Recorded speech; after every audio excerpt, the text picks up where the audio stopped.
Bienvenidos a un nuevo episodio del Bar Cuántico. Hoy quiero hablar de algo que se viene mencionando hace rato, pero que casi nadie se pone a pensar hasta el final. Porque cuando se habla de inteligencia artificial, robots y automatización, casi siempre te venden la parte linda, la parte cómoda, la parte moderna y la parte eficiente. Pero muy pocos siguen toda la cadena de consecuencias. Porque una cosa es decir que la IA va a cambiar el trabajo y otra muy distinta es preguntarse qué pasa con millones de personas cuando ese trabajo desaparece de verdad. ¿Qué pasaría si de repente todos esos trabajos que hoy están siendo amenazados por la inteligencia artificial y la robótica realmente fueran reemplazados? ¿Qué pasaría con toda esa gente?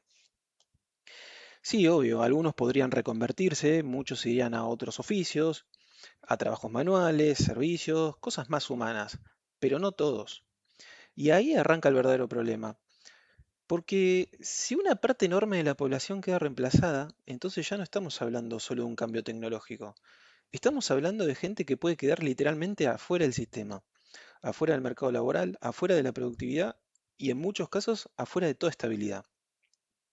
Y ahí aparece una idea que cada vez se escucha más, el famoso salario universal o renta universal. Es una renta básica, un ingreso garantizado, una especie de red de contención para todos los que ya no tengan un lugar claro, digamos, en una economía dominada por máquinas, algoritmos y automatización. Y cuando tocas este tema, siempre aparece alguien que te dice, pero hay muchísima plata en juego. ¿Vos te pensás que la gente poderosa va a quedar en la calle así nomás? Y la verdad es que sí, puede pasar.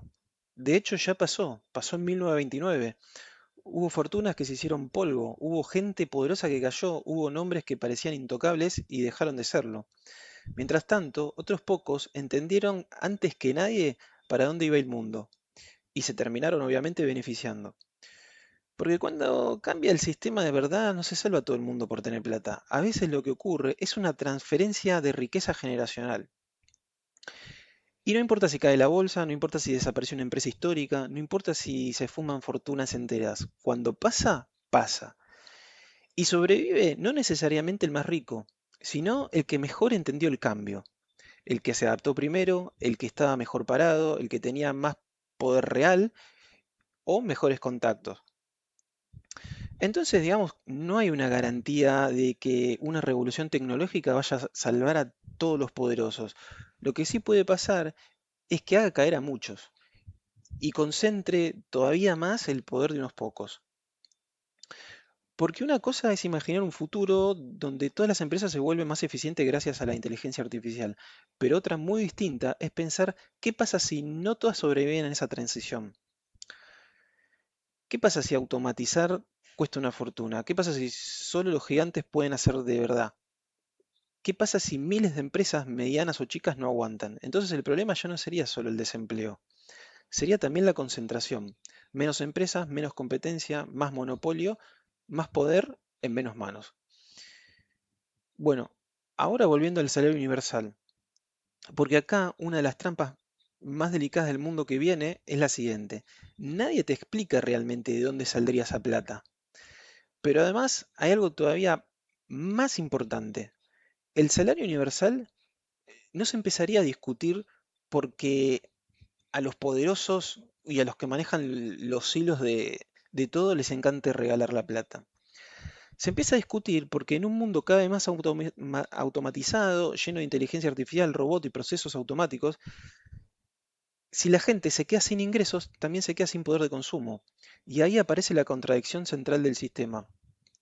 Porque si vos reemplazás trabajadores para ganar más eficiencia, pero al mismo tiempo dejás a millones sin sueldo, después ya no tenés quien te vaya a comprar lo que producís. O sea, las mismas tecnologías que desplazan personas del trabajo pueden terminar destruyendo la capacidad de consumo de esas mismas personas que sostenían la economía. Entonces el salario universal podría aparecer no solo como una medida social, sino como una forma de mantener vivo el consumo, de seguir moviendo la rueda, de garantizar que aunque ya no trabajes, igual tengas lo mínimo necesario para seguir comprando dentro del mismo sistema que te reemplazó, ¿se entiende? Obviamente podrían seguir existiendo ciertos trabajos, pero seguramente serían muchos menos y probablemente quedarían reservados para tareas muy específicas, muy complejas, muy técnicas, donde todavía se necesite intervención humana, pero de alto nivel. Digamos, trabajo para perfiles muy preparados, para gente con capacidades excepcionales, para sectores con un nivel muy alto de adaptación. Pero incluso en ese escenario, la enorme mayoría podría quedar desplazada. Y ahí aparece la pregunta más incómoda de todas. Si vos necesitas ese ingreso para sobrevivir y ese ingreso te lo da el Estado, o te lo da un sistema centralizado, o te lo da una estructura que te administra, entonces, en algún punto, ¿no estarías vendiendo tu libertad? Porque si tu comida depende de esa plata, si tu alquiler depende de esa plata, si tu vida entera depende de esa plata, entonces también dependes de quién lo controla y de quién te sostiene. También te puede condicionar, te puede decir cuánto, te puede decir cuándo y hasta te puede decir bajo qué reglas. Entonces el salario universal deja de parecer solo una ayuda, empieza a parecer una herramienta de dependencia, una forma elegante de administrar personas. Y acá es donde todo se pone más oscuro. Porque si millones de personas quedan afuera del sistema productivo, si ya no hacen falta para trabajar y si ya no hacen falta para producir, entonces aparece una pregunta que casi nadie se anima a hacer en voz alta. ¿Qué hace el sistema con la población excedente? Desde una mirada humana, la respuesta sería lo protege, lo acompaña, lo integra.